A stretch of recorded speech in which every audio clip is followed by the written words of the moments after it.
할렐루야. 시온성교회 김현경 목사입니다. 오늘 처음으로 유튜브를 통해서 시온성 복음방송을 시작합니다.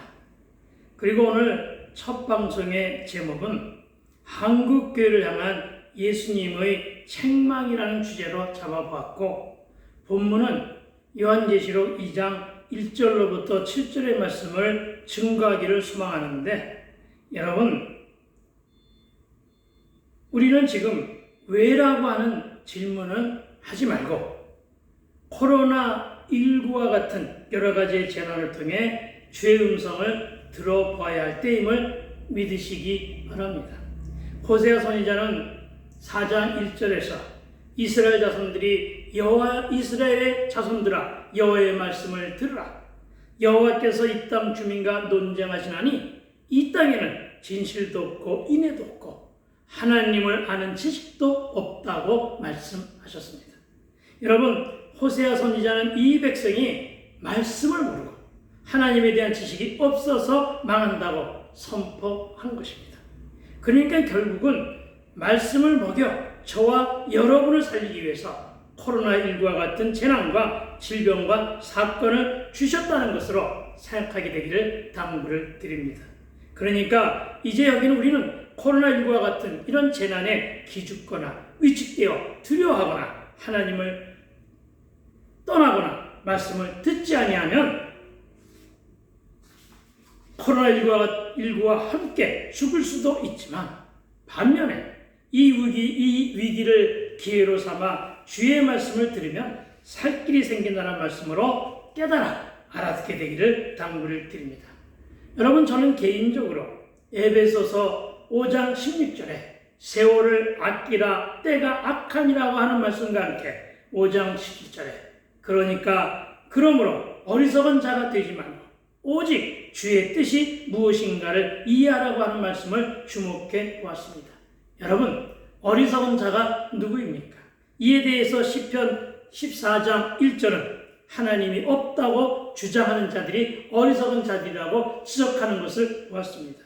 그리고 이 어리석은 자들은 매우 부패하고 소행이 가증하고 선을 행하는 자가 없다고 말하고 있는데, 정말로 이 시대가 과연 그렇다는 것입니다. 여러분, 에베소서 5장 17절의 중하반절에서는 악한 시대를 살아가는 저와 여러분을 향해 세월을 아끼라고 권면하면서 오직 주의 뜻이 무엇인가를 이해하라, 이렇게 말씀하고 있습니다. 그렇다면 어디서 주의 뜻이 무엇인가를 이해하라는 것입니까? 저와 여러분의 골방에서 회개함으로 말씀을 묵상하면서 이것을 이해하라고, 이것을 살펴보라고, 이것을 묵상해보라고 말하고 있는 것을 믿으시기 바랍니다. 여러분, 하나님께서 왜 사건을 주시고 코로나19와 같은 재난을 주셨다고 생각하고 있습니까? 지금은 목사들은 제사장의 골방에서, 성도들은 각자가 처한 골방에서 오직 주의 뜻이 무엇인가를 이해하며 주의 음성을 들으라고 주신 것임을 저는 믿고 있습니다. 즉, 우리는 사건이 오면 좌로나 우로나 치우친 생각들과 이 소문 저 소문에 진짜와 가짜 소문까지 겹쳐서는 요란해하며 분주하며 떨며 흔들리는데, 여러분, 이제부터는 모든 것은 주의 손에 맡기고 잠잠히 믿음의 주에 온전케 하시는 예수만 바라보라는 것입니다. 왜냐하면 지금 우리가 에베소 교회를 책망하시는 주님의 음성을 들을 때이기 때문입니다. 그리고 오늘 본문은 에베소 교회를 칭찬함과 동시에 책망하고 계심을 보게 됩니다. 그런데 왜 하필 에베소 교회입니까? 그 이유는 한국 교회나 에베소 교회는 참으로 많은 사역과 또 많고 풍성한 사역의 열매가 함께한 그런 공통점이 있는 한 열심하는 교회였다는 사실 때문입니다. 2절과 3절을 제가 읽어드립니다. 내가 내 행위와 수고와 내 인내를 알고 또 악한 자들을 용납하지 아니한 것과 자칫 사도라 하되 아닌 자들을 시험하여 그의 거짓된 것을 네가 드러낸 것과 또 네가 참고 내 이름을 위하여 견디고 게으르지 아니한 것을 아노라. 아멘. 그렇습니다, 여러분. 2절과 3절의 본문은 에베소 교회에 대한 칭찬입니다. 그리고 에베소 교회가 얼마나 열심히 했는지를 주님도 다 안다고 칭찬하십니다.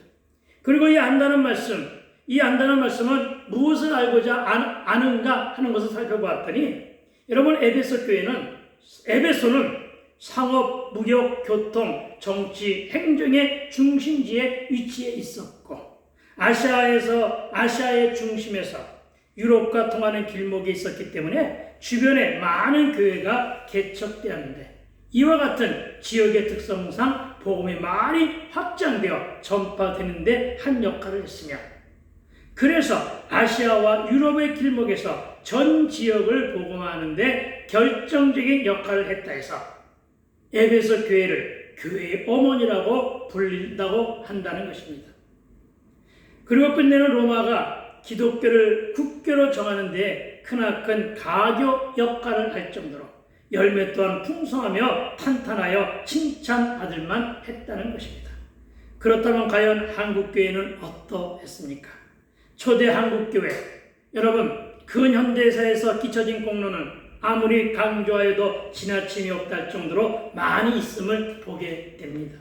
특히 학교를 세워 교육에 힘을 쏟음으로 이 나라에 동량이 될 많은 인재들을 배출했으며, 성경과 찬송을 공급함으로 복음은 물론 문맹률을 되찾는 데 크나큰 공로가 있었으며, 말씀을 통해 숨어있는 민족의식을 고취시켰고, 성결을 강조함으로 악습을 되찾는 것은 물론 봉건주의 세습에 여러가지 불균형된 구조를 개혁함으로 어린아이와 여성의 인권을 향상시켰으며, 성경적 가치에 의한 민족 정신을 불러일으켜 3.1운동과 함께 독립운동에 헌신했으며, 이로 인해서 8.15 광복을 견인해내는데 탁월한 공이 있었다는 것입니다. 또한 6.25를 거치면서 지금의 이 나라, 이 땅을 이토록 배부르고 등 따시게 만드는 마중물이 바로 기독교였고, 어디 그뿐입니까? 이 나라의 산업과 경제 성장은 교회의 성장과 맞물릴 정도로 눈부신 발전을 거듭함으로 70년대보다 무려 400배를 더 잘 살게 되었다고 평가하고 있습니다.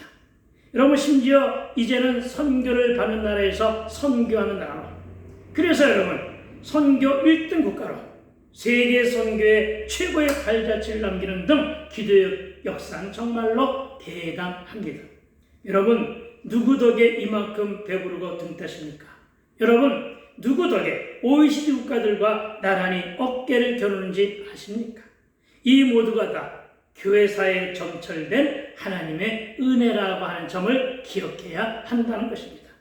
그리고 하나님도 에베소 교회를 칭찬하시는 것처럼 한국 교회도 분명 칭찬하심을 믿습니다. 특히 아끼지 않으시는 칭찬의 중심은 하나님의 영광과 정체성, 그리고 그 거룩한 존재성을 위해 한국 교회가 많이 참았고 견뎠고 게으르지 않았다는 것을 안다고 하시며 칭찬하시는 것입니다. 그렇습니다. 한국 교회와 에베소 교회는 교회의 본질과 정체성을 지키는 일에 최선을 다했습니다. 구원의 방주여 빛과 소금의 역할을 감당하는데 크나큰 공로가 있었다는 것입니다. 교회가 세상의 어떤 다른 기관이나 공동체와 다른 것은 구원의 문제와 생명을 나누는 일에서 구별되어 있었다는 점 때문입니다. 또한 진리만을 따름으로 바른 교훈, 바른 행위에 어긋나는 일은 용납하지 않았다는 점 때문임을 믿으시기 바랍니다. 그리고 주님은 거듭하여 안다라고 말씀하십니다. 그래서 이 말씀을 하나님은 교회도 알고 그 구성원인 성도들 한 사람 한 사람의 신앙 열심도 다 안다는 칭찬의 말씀으로 듣게 되기를 당부를 드립니다. 그러나 4절과 5절은 이렇게 말씀하십니다. 먼저 4절입니다. 그러나 너를 책망할 것이 있나니 너희 처음 사랑을 버렸느니라. 아멘. 여러분, 내가 너를 그토록 칭찬했으나 그러나 이런 얘기죠. 그렇죠. 네. 여러분 에베소도 한국 교회들도 주님을 처음 만난 첫사랑을 잃어버렸다고 말씀하십니다. 여러분, 첫사랑을 잃어버렸기 때문에 우리의 초심도 망각했다는 점을 지적하고 계신 것임을 믿으시기 바랍니다. 저는요, 저와 여러분은 이 말씀을 경각심을 가지고 들어야 할 것입니다. 여러분, 아직도 여전히 하나님을 사랑하십니까? 물론 사랑해야 될 줄로 믿습니다. 여러분, 아직도 여전히 내가 예수를 처음 만난 그 감동과 그 기쁨 가운데 뜨거우십니까? 여러분, 당연히 그래야 하는데 지금 우리가 너무 차갑게 식어 있는 것은 아닌지, 여러분, 우리의 신앙 행태가 너무나 미지근하게 구태연하게 무사 안일함으로 빠져 있는 것은 아닌가 하는 것을 생각해 보아야 한다는 것입니다. 여러분, 주님은 지금 우리에게 너희가 처음 만난 복음의 기쁨을 잃었고 초심도 잃었으며 첫사랑에 대한 열정과 뜨거움도 버렸다고 책망하고 계시는 그 말씀을 여러분, 주의 생명성으로 듣고 우리는 회개자로 나가야 한다는 것입니다. 여러분, 이미 이 나라의 광야교회들은 코로나19 이전부터 벌써부터 많은 교회에서 새벽문을 닫기 시작했습니다. 그 중에는 격주로 새벽을 여는 교회들도 있는 것을 봅니다. 공적인 예배도 하나님 중심이 아닌 성도 중심으로 사람의 입맛에 맞도록 형식적인 예배를 많이 드렸다는 것입니다. 기도하지 않는 목사와 자기 책임을 다 감당하지 않는 직분자가 그렇게 많았다는 것입니다. 더 이상의 상생과 동반 성장은 전설이 되어버렸고, 개교의 중심의 이기주의와 용서할 줄도 사랑할 줄도 모르는 신앙인격, 인본주의와 함께 스며든 이벤트 중심의 물량주의와 은사주의에 한 샤머니즘적 신앙인들, 목사와 성도들이 마치 경쟁하듯 타락하고 변질하는 모습들, 회칠한 무덤처럼 살았고 바리새인 닮은 모습에 가식과 가면을 쓴 각종 행태들, 여러분, 너무 많아서 일일이 나열하기조차 숨이 가쁠 정도로, 그래서 결국은 소금이 맛을 잃었고 복음은 그 생명을 잃은 것은 아니냐는 책망을 들어야 한다는 것입니다. 여러분, 이 모두가 다 초심을 잃어버리고 첫사랑을 버렸거나 변질된 데서 나온 결과물들이라는 것입니다. 변화가 아닌 변질된 데서 오는 타락과 탈선이 언제부터인가 여호와의 율법을 즐거워하는 대신으로 세상을 기뻐하였고, 언제부터인가 율법을 주야로 묵상을 했더니 형식과 가면 거칠에 능한 삶으로 세속에 빠져 있었던 것은 아니냐. 여러분, 회개함으로 초심으로 알곡으로 가짜가 아닌 진짜의 모습으로 돌아와야 합니다. 그래서 여러분, 그렇게 하라고 코로나19와 같은 재산을 주셨으니까 이제는 돌이키자는 것입니다. 여러분, 첫사랑의 추억을 간직하고 계십니까? 여전히 복음에 접한 기쁨과 첫사랑에 대한 뜨거움의 열정은 간직되어 있으십니까? 그런데 5절은 또다시 말씀하고 있습니다. 5절입니다. 그러므로 어디서 떨어졌는지를 생각하고 회개하여 처음 행위를 가지라. 만일 그리하지 아니하고 회개하지 아니하면 내가 네게서 네 촛대를 그 자리에서 옮기리라. 아멘. 여러분, 실제로 회개하지 않은, 그래서 첫사랑을 회복하지 못한 에베소 교회 어떻게 되었습니까? AD 600년경에 지진과 해일 등의 재난으로 흔적도 없이 사라졌습니다. 저는 그곳에 가보지는 못했지만 그곳에는 지금 황무한 땅에 교회의 터들만 덩그럽게 그냥 남아 있다는 것입니다. 여러분, 본문에서 말하는 어디서 떨어졌는지란 말의 공동 번역은 어디서 빗나갔는지라고 해석해 보았습니다. 여러분, 똑바로 걸어야 하고, 여러분, 바르게 보아야 되는데 우왕 좌로나 치우쳤거나 중심을 잡지 못했다는 뜻입니다. 여러분, 초심을 못 잡고 이 소문 저 소문 뜬 소문 진짜 가짜 소문에 우왕좌왕했다는 것입니다. 그 결과 소금의 맛을 잃었고 복음이 빛이 쇠하여졌습니다. 그래서 우리는 지금 각자의 골방에서 어디서 빗나가는지를 찾아서 바로 세워야 될 줄로 믿습니다. 여러분, 주 안에서 복음 들고 우리는 무엇이든지 할 수 있어야 합니다. 그러나 지혜롭게 하자는 것입니다. 그러나 때를 분별하자는 것입니다. 그렇다고 기회주의자로 살라는 얘기는 아닙니다. 즉, 때를 분별하는 지혜로 구별된 행동들을 하자는 것입니다. 악한 시대의 세월을 아끼며 하나님의 뜻이 어디 있는지를 먼저 잘 이해하자는 것입니다. 그렇다고 더더욱 타협하지도 말고 악한 것에 눈치 보며 길 들여지지도 말며 신앙 인격과 신앙인의 절개를 지켜 나가자는 것입니다.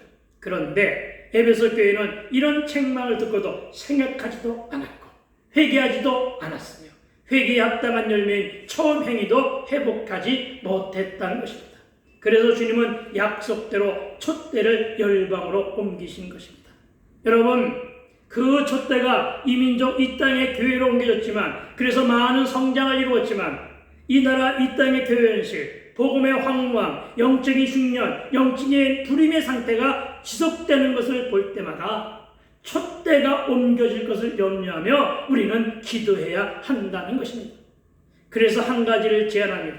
지금은 때를 분별하여 목사들은 제사장의 골방으로 들어가고 성도는 각자의 골방에서 이 땅에 도래할 거룩한 부흥을 위해서 기도할 때라는 것입니다. 저는 자신합니다. 하나님은 코로나19라는 위기를 통해서 거룩한 부흥을 허락하실 것입니다. 이제 뜨거운 회개의 열풍으로 마가의 다락방들이 다시금 회복되니 다시 부는 성령의 바람과 함께 이 땅에 다시 한번 그리스도의 계절이 도래할 것이며 또 성시화가 저와 여러분 계신 곳 토치에서 일어날 줄로 믿습니다. 참으로 회개함으로 불행열정들을 회복하시고 첫사랑의 뜨거움을 다시 간직하자는 것입니다. 여러분, 에베소 교회의 경우처럼 처음 사랑과 처음 행위를 잃어버리면 책망을 받게 됩니다. 그리고 그 책망이 지금의 코로나19와 각종 재해라는 것입니다. 저와 여러분, 이제 정말 참으로 말씀으로 돌아가야 합니다. 이 시대의 대안이 말씀이요 말씀만이 살 길이기 때문입니다. 이 말씀은 이미 호세아서 4장에서 말씀을 드렸습니다. 그래서 저와 여러분에게 코로나19 등과 같은 재앙, 재난, 사건, 사고, 질병들을 이길 수 있는 백신 하나를 소개하고자 합니다. 여러분, 그리스도인이 맞아야 할 백신이 무엇입니까? 여러분, 그리스도인이 맞아야 될 백신은 신약과 구약의 보양식임을 믿으시기 바랍니다. 이 보양식을 마음껏 성취하시고 여러분, 신구약의 링게를 마음껏 맞으심으로써 말씀의 능력이 회복되어지고 말씀이 우리 안에서 작동하게 해야 한다는 것입니다. 그래서 말씀의 능력이 저와 여러분의 사역 현장과 가정 그리고 삶의 현장에서 체울되기를 주의 이름으로 축원을 드립니다. 오늘은 여기까지인데 7절 말씀을 제가 읽어드리며 저희 말씀을 정리합니다. 7절입니다. 귀 있는 자는 성령이 교회들에게 하시는 말씀을 들을지어다. 이기는 그에게는 내가 하나님의 낙원에 있는 생명나무의 열매를 주어 먹게 하리라. 아멘. 감사합니다. 여기까지 들어주셔서 참으로 감사합니다. 첫 방송이라 조금 어눌하고 조금은 많이 이렇게 서툴렀음을 사과드립니다. 그러나 한 말씀만 더 드린다면 은혜가 조금 되신 분들은 좋아요를 눌러주시고 구독해주시고 그렇게 되면 참으로 제가 힘도 되고 격려를 받게 될 것입니다. 시온성 복음의 방송은 이렇게 시작했습니다. 다음을 기대하시라. 개봉 박두. 할렐루야.